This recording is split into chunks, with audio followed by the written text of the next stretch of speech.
Assalamualaikum warahmatullahi wabarakatuh. Minta selamat Ibu Sumarshinda, SPD MISI selaku dosen pengampu mata kuliah teori portofolio dan investasi dan teman-teman yang saya cintai.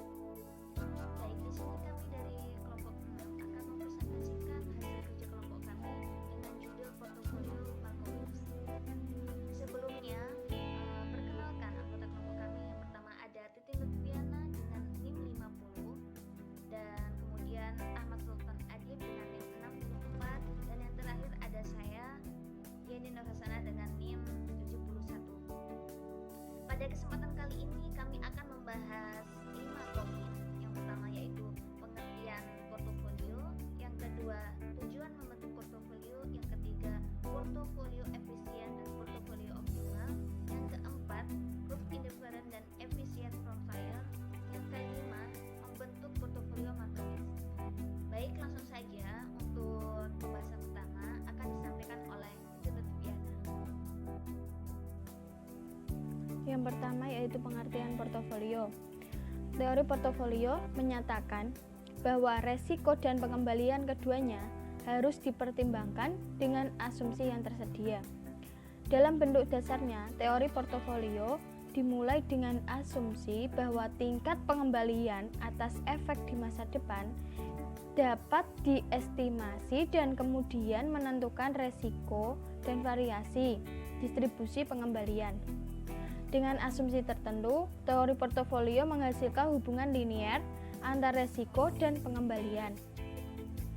Nah, memiliki portofolio ini merupakan suatu bagian investasi dan strategi manajemen resiko yang disebut diversifikasi. Nah, ada pula portofolio yang ditunjukkan untuk mengambil resiko tinggi yang biasa disebut dengan portofolio konsentrasi. Nah, sedangkan pengertian teori portofolio itu sendiri yaitu pendekatan investasi yang diprakarsai oleh Harry M. Markowitz, yaitu seorang ekonom lulusan Universitas Chicago yang telah memperoleh Nobel Prize di bidang ekonomi pada tahun 1990.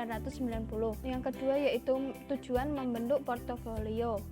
Nah, tujuan pembentukan portofolio diantaranya yaitu yang pertama, berusaha untuk memberikan keuntungan yang maksimum sesuai yang diharapkan atau adanya expected return. Yang kedua, menciptakan resiko yang minimum. Yang ketiga, menciptakan continuity dalam dunia bisnis. Kemudian untuk materi yang ketiga yaitu terkait dengan portofolio efisien dan portofolio optimal. Portofolio efisien adalah portofolio yang menyediakan return maksimal bagi investor dengan tingkat risiko tertentu. Kemudian untuk portofolio optimal yaitu portofolio yang dipilih oleh investor dari sekian banyak pilihan yang ada pada portofolio efisien. Kemudian untuk contoh dari portofolio efisien dan optimal yaitu bisa dilihat pada kurva berikut. Untuk yang garis horizontal yaitu return harapan, kemudian untuk vertikalnya yaitu risiko.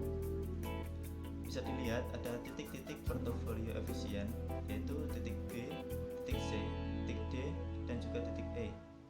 Nah, titik ini berada pada garis permukaan efisien. Nah, investor bisa memilih untuk portofolio efisien dari titik B, C, D, atau E.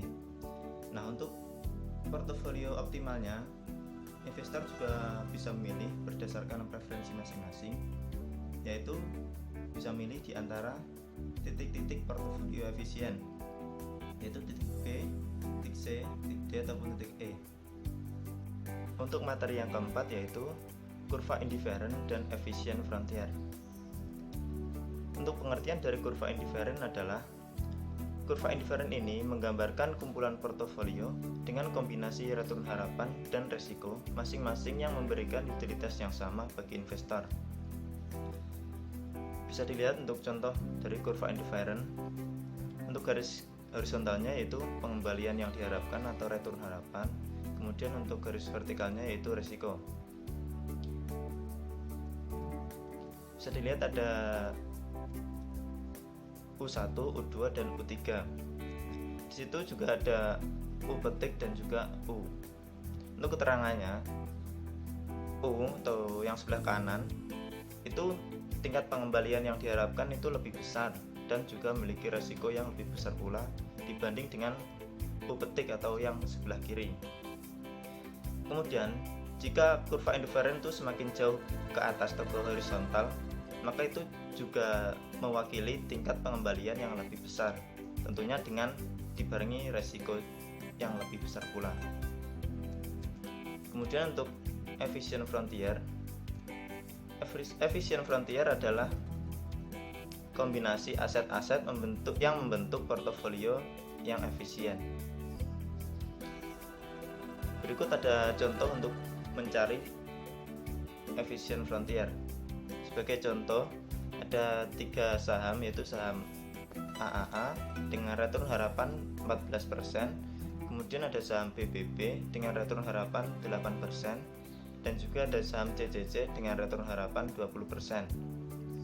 Nah, anggap seorang investor ini ingin menciptakan portofolio yang mengandung ketiga saham ini dengan return harapan 15,5%. Apa kombinasi untuk portofolio ini? Ada kombinasi yang bisa diciptakan terkait dengan ketiga saham yang mengandung return harapan sebesar 15,5%. Namun, sebenarnya ada banyak yang bisa diciptakan, bisa lebih dari 4. Oleh karena itu, cara untuk mencari efficient frontier ini dapat memilih dari portofolio yang menghasilkan deviasi standar yang paling kecil. Berikut ada contohnya, yaitu ada saham A dengan return harapan 14%, kemudian dengan deviasi standar 6%, kemudian ada saham B dengan return harapan 8%, kemudian ada deviasi standar sebesar 3%, kemudian ada saham C dengan return harapan 20%, kemudian dengan deviasi standar 15%. Koefisien korelasi dan kovariannya yaitu antara saham A dan B dengan korelasi 0,5 dan juga kovarian yaitu 0,001. Kemudian antara saham A dan C yaitu korelasinya 0,2, sedangkan kovariannya yaitu 0,002. Dan juga antara saham A dan C dengan korelasi 0,4, kemudian kovarian 0,002. Nah, secara matematis dinyatakan secara umum seperti rumus pada PPT. Bisa dilihat rumusnya. Untuk hasilnya bisa dilihat pada kurva berikut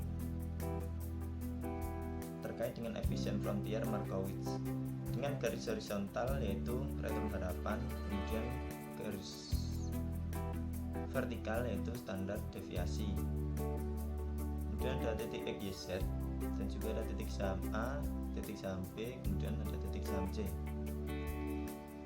Itu ada keterangan untuk titik X itu merupakan portofolio pada efficient frontier. Kenapa? Karena memberikan deviasi standar yang paling kecil. Nah, titik X ini disebut juga sebagai global minimum variance portfolio.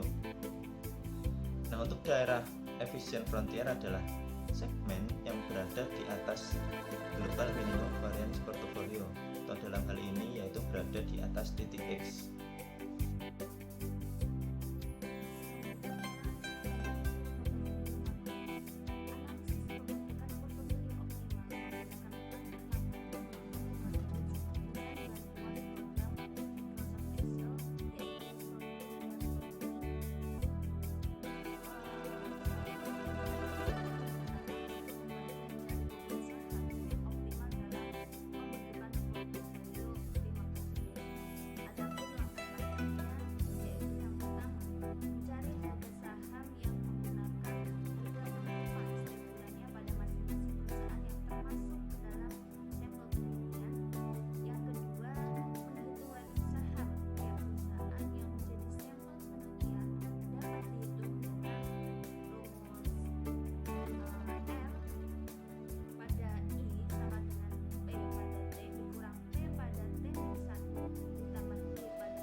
tahapan, yaitu menghitung SPT portofolio, dihitung dengan rumus E R pada P sama dengan sigma N pada I sama dengan 1 dikali W pada I dikali E R pada I.